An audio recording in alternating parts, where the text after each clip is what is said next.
Au cours de la Seconde Guerre mondiale, l'Angleterre s'est retrouvée face à la menace imminente d'une invasion nazie. Londres était alors pilonnée sans relâche par des vagues incessantes de bombardiers. Mais aujourd'hui, le Royaume-Uni pourrait avoir affaire à un envahisseur encore plus redoutable. On dénombre un très grand nombre d'observations d'OVNI au Royaume-Uni. Depuis que le gouvernement s'est intéressé à ce problème, dans les années 50, on en a recensé près de 12 000. Les rapports concernant ces manifestations sont restés secrets. Jusqu'à maintenant. En mai 2008, le gouvernement britannique a levé la classification de certains documents. Mais de nombreux détails restent dissimulés. Le gouvernement chercherait-il à cacher que la Grande-Bretagne est menacée par une invasion extraterrestre? C'est ce que nous essaierons d'apprendre aujourd'hui.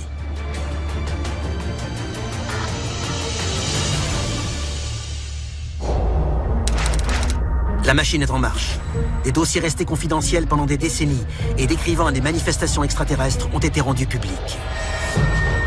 Nous allons révéler le contenu de ces documents et découvrir ce que le gouvernement américain voulait cacher.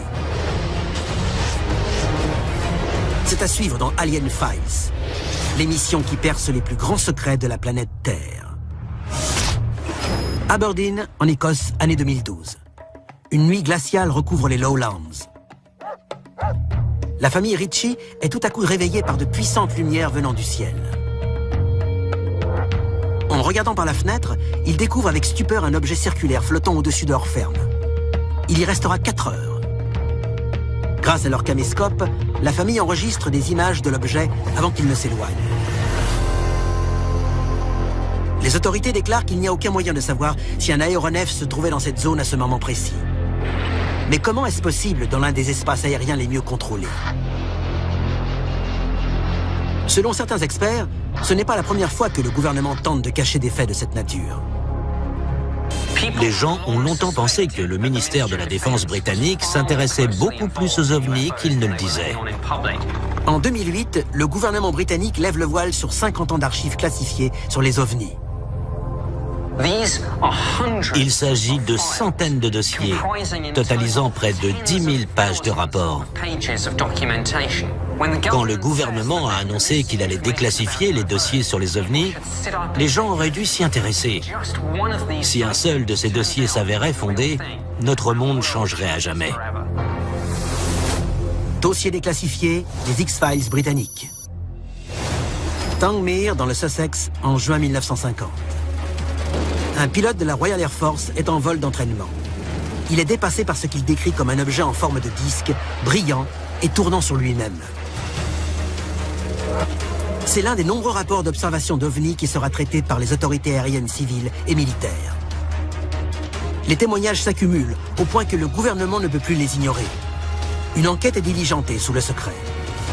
Son objectif, expliquer l'apparition de soucoupes volantes. La Grande-Bretagne semble prendre le sujet des ovnis très au sérieux. Mais un an plus tard, l'enquête est abandonnée et les affaires classées. Cette enquête a conclu au fait qu'il n'y avait pas de quoi mobiliser le temps et les ressources du gouvernement. Le rapport, pourtant rassurant, n'a pas été communiqué au public. Pourquoi le gouvernement a-t-il voulu maintenir le secret plutôt que de dévoiler ses conclusions? Qu'avait-il à gagner à cultiver le doute dans l'esprit des gens? Topcliffe, dans le Yorkshire, septembre 1952. Un exercice de l'OTAN simule une attaque soviétique. Soudain, un radar capte un écho bien étrange. Des témoins décrivent un ovni brillant, très rapide, capable de changer de direction avec une agilité invraisemblable. Les chasseurs de la RAF tentent de l'intercepter, mais sans succès. L'incident pousse Winston Churchill à passer à l'action. En 1953, le ministère de l'Air reçoit l'ordre d'enquêter sur les ovnis presque quotidiennement. Un standard téléphonique dédié est créé. Mais, comme le prouve une note de service déclassifiée depuis, les opératrices sont priées d'être cordialement non coopératives. Le ministère de l'Air va poursuivre cette mascarade jusqu'à ce que le ministère de la Défense prenne le relais en 1964. le gouvernement considère la multiplication d'apparitions d'OVNI comme une menace potentielle pour la sécurité nationale et s'apprête à lancer une investigation secrète de grande envergure. Les constatations faites lors de cette enquête viennent seulement d'être révélées. Entre les années 50 et 60, les témoignages d'apparitions d'OVNI se multiplient en Grande-Bretagne. Ils atteignent leur paroxysme en 66 et 67, en plein mouvement psychédélique, alors que font rage la course à la conquête spatiale et la guerre du Vietnam. En 2 ans, le standard dédié aux ovnis reçoit près de 400 signalements. On en débat jusqu'au Parlement, pour le plus grand amusement des élus sceptiques. Mais en fait, le gouvernement prend ces témoignages très au sérieux. Le ministère de la Défense crée une cellule d'enquête spécialisée, la DI-55. Son existence est maintenue ultra secrète jusque dans les années 90. Le ministère de la Défense a en permanence maintenu le silence.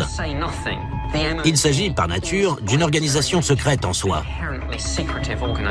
C'est probablement l'une des administrations les plus secrètes qui puisse être au sein d'un gouvernement. Le DI-55 opère tout au long des années 70, jusqu'à ce que survienne l'une des affaires d'OVNI les plus retentissantes de l'histoire britannique. Dossier déclassifié, l'affaire de Rendlesham Forest. Forêt de Rendlesham, dans le Suffolk. Décembre 1980. 2 soldats américains stationnés sur la base aérienne de Woodbridge sont témoins de ce qu'ils pensent être un crash aérien. John Burroughs et Jim Penniston, ainsi que quelques autres employés de la base, étaient en permission quand ils ont cru voir un appareil s'écraser dans la forêt non loin d'eux. En arrivant sur les lieux, les 2 hommes n'ont pas découvert le site d'un crash, mais un ovni posé dans une clairière. L'incident s'est produit près de 2 bases majeures de l'OTAN. Il constitue donc une menace sans précédent pour la sécurité de ces sites hautement stratégiques. Et ce ne sera pas la dernière. Un autre soir, un jeune soldat serait entré en trombe dans le mess des officiers, se serait précipité vers le commandant adjoint de la base, l'aurait salué et lui aurait dit « Mon colonel, c'est de retour ». Le colonel Holt est sceptique. Mais il décide de se rendre sur les lieux avec un enregistreur et un compteur Geiger. Nous avons trouvé une trace d'impact dans une zone de végétation. Il détecte des traces de radiation significatives. Le compteur augmente. Par à coup. Au cours de son inspection, il remarque d'étranges lumières clignotantes. Attendez. Doucement. C'est où? Juste à cette position, en face de nous, entre les arbres. Là, encore. Le colonel fait une description de ce qu'il observe. Direction nord, nous voyons 2 objets étranges, en forme de demi-lune. Ils virevoltent et ils émettent des lumières colorées. Je vois une sorte de rayon descendre vers le sol. J'ai écouté cet enregistrement.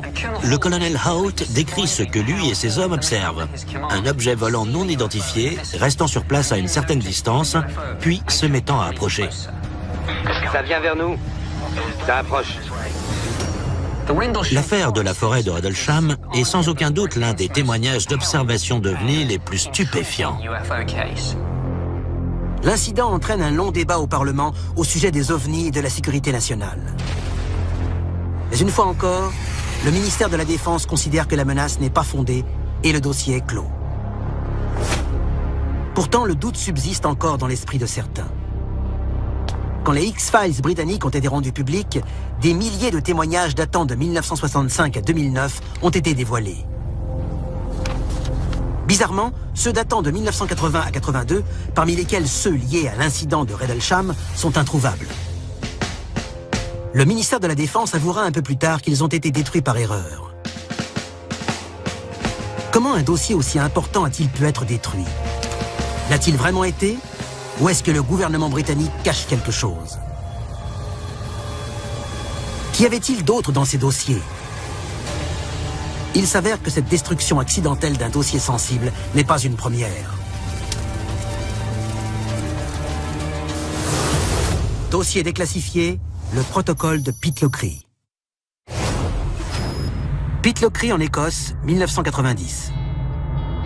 2 hommes se promènent dans la lande et prennent en photo un étrange appareil escorté par 2 chasseurs de la RAF. Ils envoient leurs photos à un journal local. Plutôt que de les publier, la rédaction décide de les envoyer au ministère de la Défense. De crainte de voir l'affaire ébruitée dans les médias, le ministère prend une décision inhabituelle. Il fait remonter l'information au chef du gouvernement. Le communiqué de presse indique qu'une enquête sur cet incident est en cours, mais aucun détail n'est donné. Les photos sont enfermées aux archives du ministère de la Défense et les autorités attendent que la tension retombe. Mais que pouvait être cet objet? Pourquoi était-il accompagné de 2 chasseurs? La version officielle indique qu'il s'agissait d'un aéronef expérimental. Pour beaucoup, le ministère de la Défense cache encore une fois la vérité. En une 50aine d'années, près de 12 000 témoignages d'observation d'OVNI ont été portés à la connaissance du ministère de la Défense, qui persiste à refuser d'enquêter, tout en dissimulant les détails.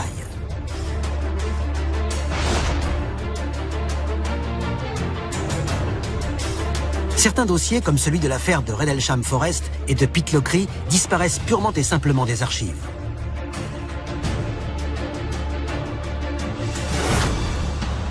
Mais avec le début des années 90, le monde évolue.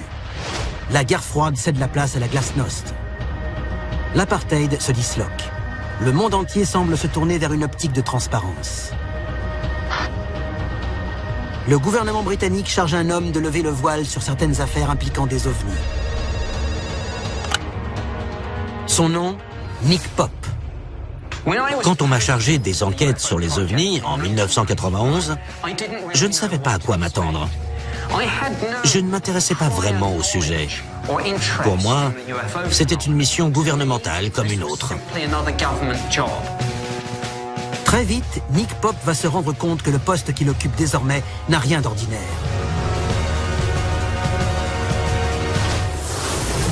Dossier déclassifié, l'incident de Cosford. Depuis son arrivée au ministère de la Défense il y a 2 ans, Nick Pope traite les signalements d'OVNI avec la plus grande considération.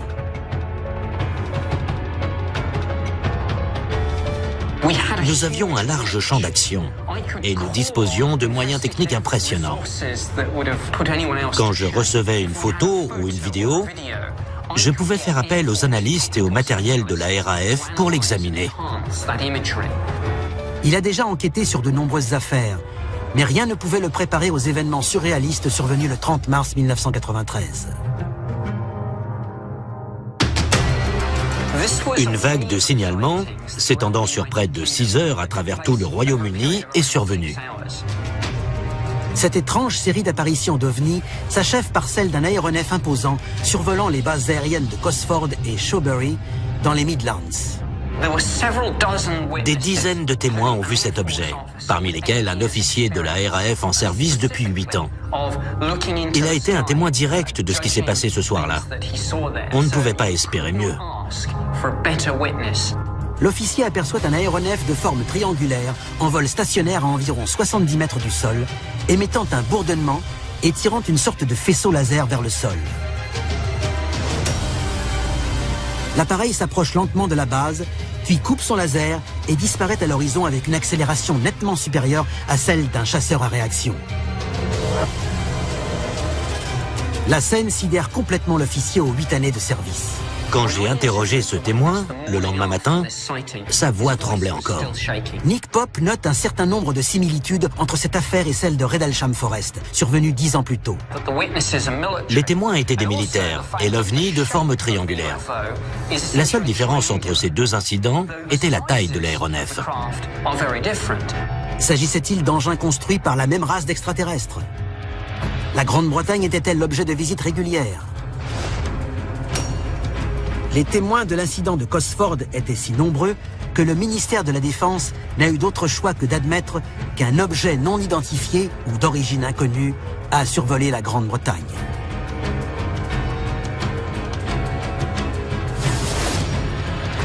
En 1998, Tony Blair tient une réunion à huis clos avec le ministère de la Défense afin de débattre des risques liés à la levée du secret sur les dossiers concernant les ovnis.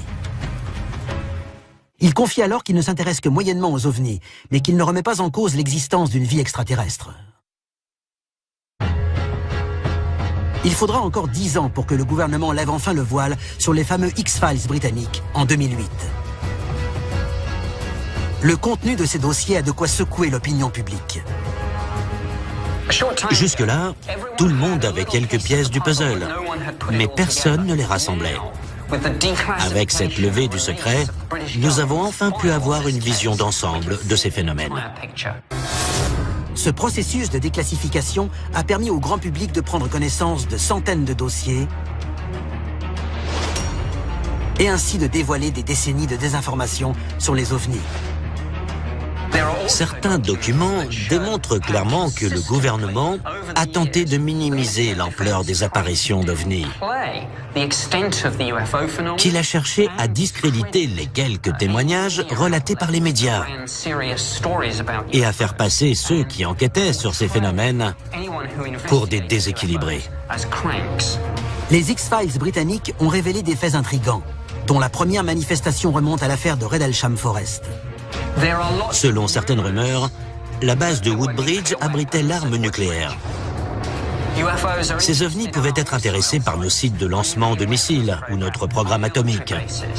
En 2009, le gouvernement a fermé du jour au lendemain le standard dédié aux observations d'ovnis, laissant les témoins potentiels sans personne vers qui se retourner. Nous vous informons que le ministère de la Défense ne prend désormais plus en compte les signalements d'OVNI. Il n'est donc plus possible de laisser de messages à ce numéro. Rendez-vous sur notre site internet pour plus de détails.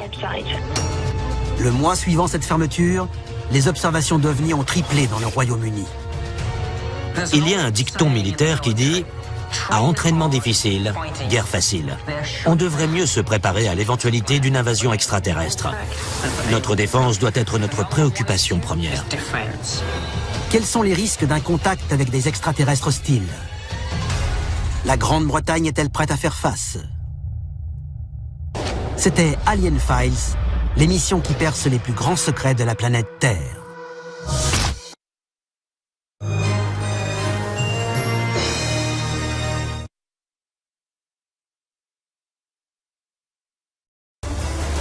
Au cours de la Seconde Guerre mondiale, l'Angleterre s'est retrouvée face à la menace imminente d'une invasion nazie.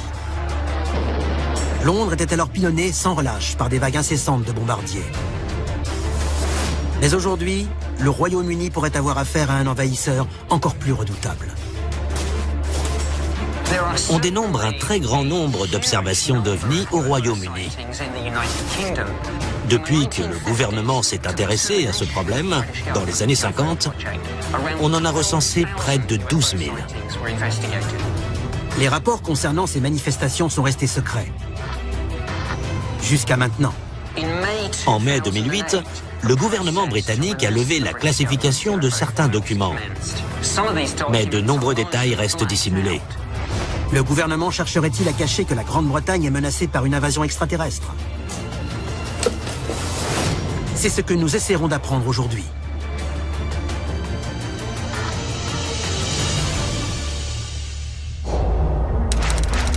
La machine est en marche. Des dossiers restés confidentiels pendant des décennies et décrivant des manifestations extraterrestres ont été rendus publics. Nous allons révéler le contenu de ces documents et découvrir ce que le gouvernement américain voulait cacher. C'est à suivre dans Alien Files, l'émission qui perce les plus grands secrets de la planète Terre. Aberdeen, en Écosse, année 2012. Une nuit glaciale recouvre les Lowlands. La famille Ritchie est tout à coup réveillée par de puissantes lumières venant du ciel. En regardant par la fenêtre, ils découvrent avec stupeur un objet circulaire flottant au-dessus de leur ferme. Il y restera 4 heures. Grâce à leur caméscope, la famille enregistre des images de l'objet avant qu'il ne s'éloigne. Les autorités déclarent qu'il n'y a aucun moyen de savoir si un aéronef se trouvait dans cette zone à ce moment précis. Mais comment est-ce possible dans l'un des espaces aériens les mieux contrôlés? Selon certains experts, ce n'est pas la première fois que le gouvernement tente de cacher des faits de cette nature. Les gens ont longtemps pensé que le ministère de la Défense britannique s'intéressait beaucoup plus aux ovnis qu'il ne le disait. En 2008, le gouvernement britannique lève le voile sur 50 ans d'archives classifiées sur les ovnis. Il s'agit de centaines de dossiers, totalisant près de 10 000 pages de rapports. Quand le gouvernement a annoncé qu'il allait déclassifier les dossiers sur les ovnis, les gens auraient dû s'y intéresser. Si un seul de ces dossiers s'avérait fondé, notre monde changerait à jamais. Dossier déclassifié des X-Files britanniques. Tangmere, dans le Sussex, en juin 1950. Un pilote de la Royal Air Force est en vol d'entraînement. Il est dépassé par ce qu'il décrit comme un objet en forme de disque, brillant et tournant sur lui-même. C'est l'un des nombreux rapports d'observation d'OVNI qui sera traité par les autorités aériennes civiles et militaires. Les témoignages s'accumulent au point que le gouvernement ne peut plus les ignorer. Une enquête est diligentée sous le secret. Son objectif, expliquer l'apparition de soucoupes volantes. La Grande-Bretagne semble prendre le sujet des ovnis très au sérieux. Mais un an plus tard, l'enquête est abandonnée. Et les affaires classées. Cette enquête a conclu au fait qu'il n'y avait pas de quoi mobiliser le temps et les ressources du gouvernement. Le rapport, pourtant rassurant, n'a pas été communiqué au public. Pourquoi le gouvernement a-t-il voulu maintenir le secret plutôt que de dévoiler ses conclusions? Qu'avait-il à gagner à cultiver le doute dans l'esprit des gens? Topcliffe, dans le Yorkshire, septembre 1952. Un exercice de l'OTAN simule une attaque soviétique. Soudain, un radar capte un écho bien étrange. Des témoins décrivent un ovni brillant, très rapide, capable de changer de direction avec une agilité invraisemblable. Les chasseurs de la RAF tentent de l'intercepter, mais sans succès. L'incident pousse Winston Churchill à passer à l'action. En 1953, le ministère de l'Air reçoit l'ordre d'enquêter sur des ovnis presque quotidiennement. Un standard téléphonique dédié est créé. Mais, comme le prouve une note de service déclassifiée depuis, les opératrices sont priées d'être cordialement non coopératives. Le ministère de l'Air va poursuivre cette mascarade jusqu'à ce que le ministère de la Défense prenne le relais en 1964. Le gouvernement considère la multiplication d'apparitions d'OVNI comme une menace potentielle pour la sécurité nationale et s'apprête à lancer une investigation secrète de grande envergure.